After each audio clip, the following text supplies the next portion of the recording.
Hi, everyone. It's Thursday, November 3rd, and we're here today with filmmaker Robin Romano, who created the movie The Dark Side of Chocolate. Robin, thanks for joining us today. It's great to be taped. Hey, well, we're glad you can join us, and we know that you're on location here on a new project. This is being played in front of an audience of roughly 60 teachers here in Western New York at a social justice workshop. Right. Well, why we're taping today is very interesting because we're talking about the dark side. And while you're watching this, I will actually be in the Ivory Coast working on Dark Side 2. So this is a very interesting thing for me to be talking about one film pre-recorded and then to be played back while I'm working on its sequel. That's fantastic, and that's inspiring to us. Well, before we get too much further with the film, tell us a little bit about what inspired you to go into filmmaking and what motivators did you have as a younger man? Right. Well, I grew up in an artistic family, and my father was a WPA muralist. So I literally became used to having large pictorial stories being told on walls. And it's sort of interesting because it's exactly what I do today. Most of my films are released theatrically, and so I'm still telling stories visually on walls, although these walls are inside a movie theater, whereas my father's murals were in post offices in Worcester and Springfield and even in the courthouse downtown in New York City. When did you make that pivot in using those influences towards working on human rights? I think these things seep into one over time. Many of us don't necessarily want to compete with famous fathers, so I didn't necessarily go into painting. And when I first went into filmmaking, I trained as a director of photography because I knew visual thinking intimately from my background, but I did a lot of narrative and commercial work. I worked on independent features, I did music videos, and then I did dance and performance videos, which is what brought me to Sundance. And it's sometimes in our lives you'll find that there's always serendipity. I was working on a brand new, very large project in Canada, and my producer also happened to be a producer at a news organization. And one day he came in and said, on a besoin, sorry, in English. When I worked in Canada, we worked in French. But he said, we need a cameraman today and we have to do this shoot. And he said, and I know you shoot, could you just go out and do it for us?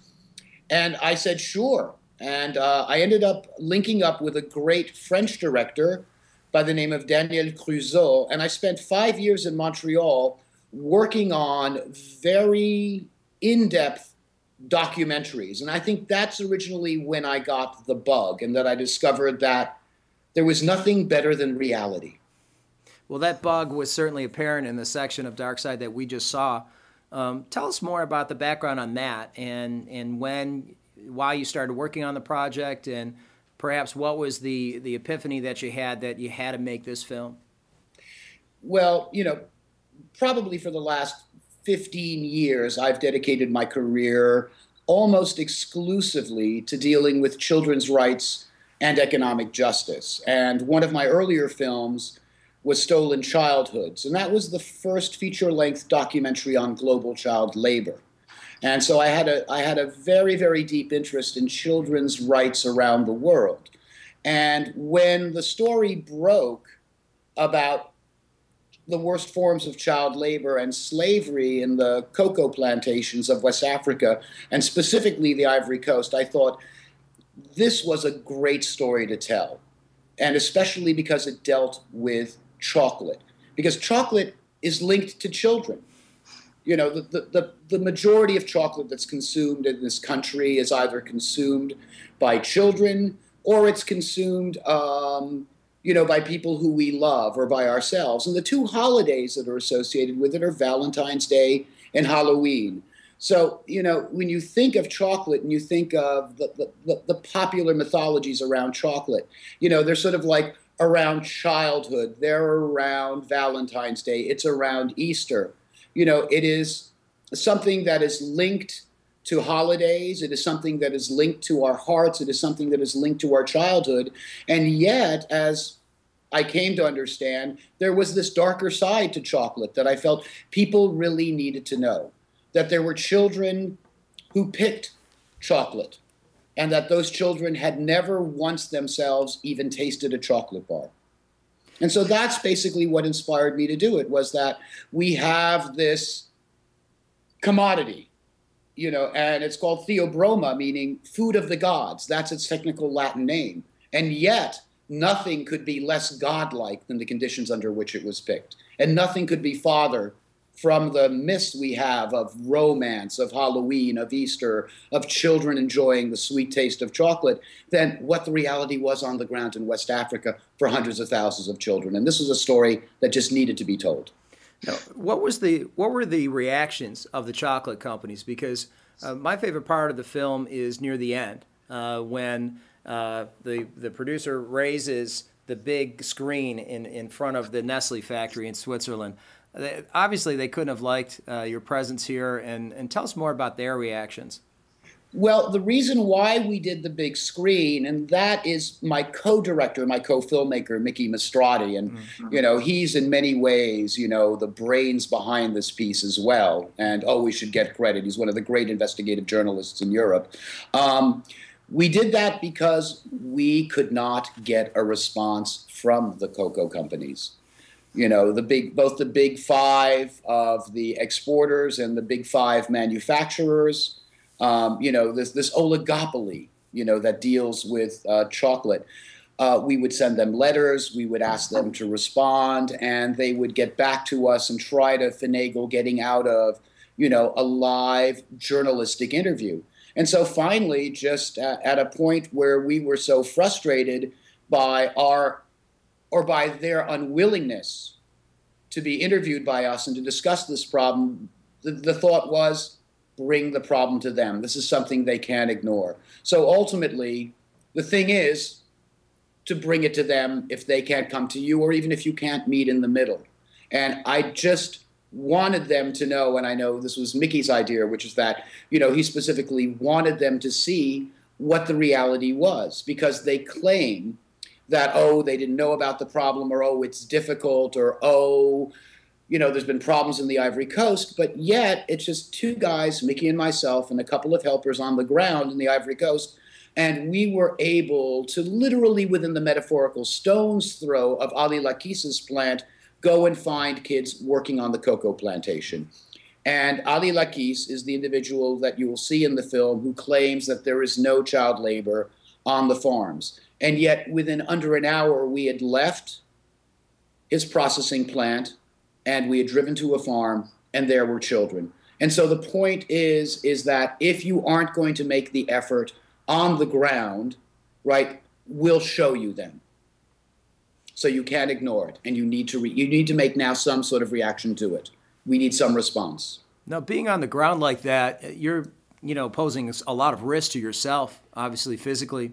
What inspires you here, and what message would you like your viewer to get from those sacrifices that you're making? Well, I would like the viewers to think about what it is that they consume, and to do their homework to find out that whatever it is they consumed is sourced ethically, whether it be fair trade, direct trade, whether there's a fair trade or Rainforest Alliance or UTZ label on the bag. But we need to begin to think about the effects that we as consumers have on producers around the world. We live in a globalized world. That genie is out of the bottle, and we won't be able to stuff it back. So since we do live in a globalized world, we have to understand that our choices as consumers have consequences. And so we need to make better informed choices, because those choices will affect the lives of millions upon millions of people around the world. I'll give you an example. In the most recent ILO report on the worst forms of child labor, there are more than 230 million children around the world who work in the worst forms of child labor. Now, 2/3 of those children work in agriculture.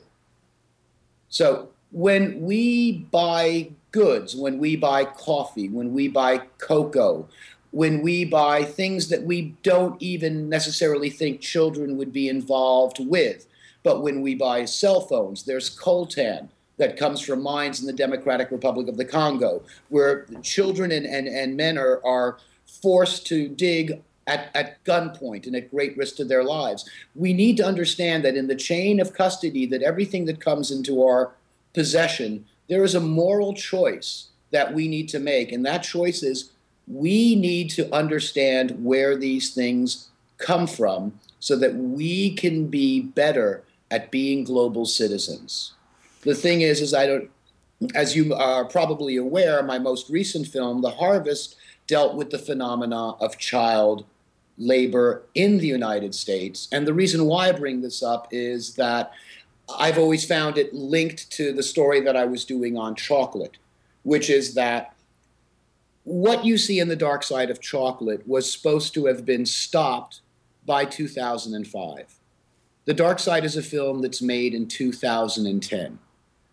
So in 2001, the United States government and members of the House and Senate, most notably among them Senator Tom Harkin and Representative Eliot Engel, saw reports about child slavery coming out of the Ivory Coast, about child slavery, the worst forms of child labor, forced adult labor, and everything else. And they decided that they were going to pass a law that said that chocolate could no longer be picked by slaves or with the worst form of child labor, and the chocolate manufacturers needed to put this label and have these programs in place to prevent these abuses.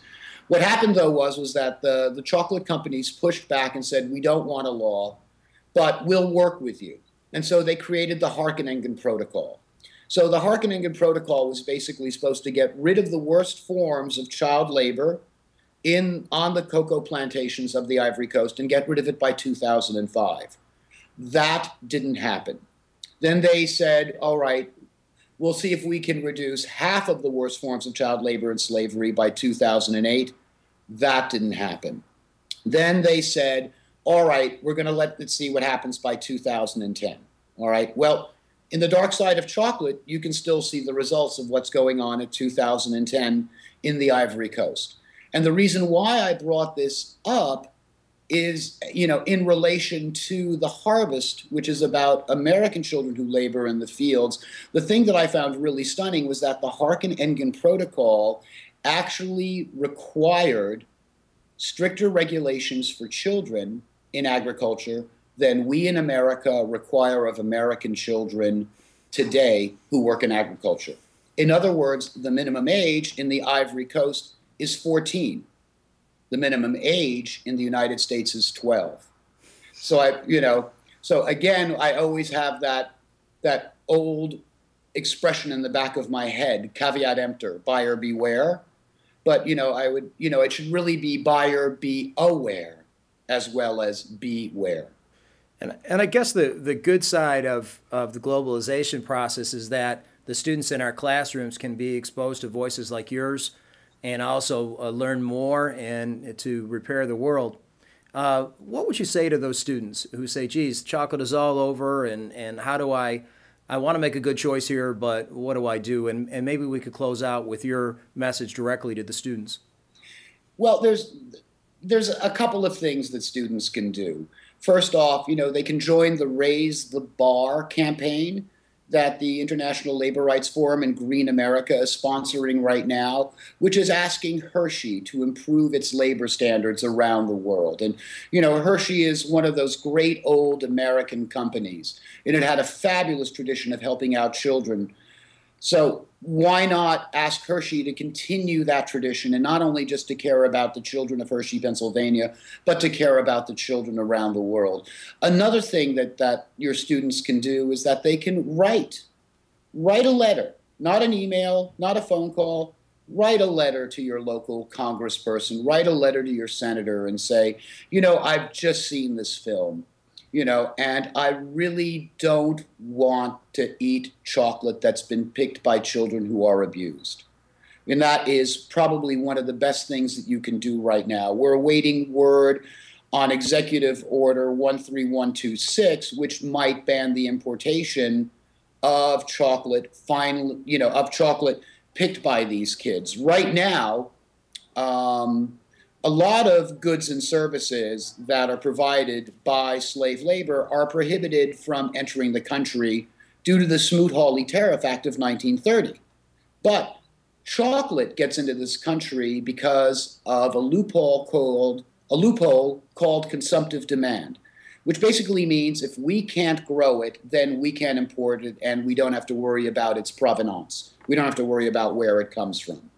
But we're trying to see if this executive order will get rid of that loophole, because we really want to eat stuff that not only treats us well, but treats the people who pick it for us well.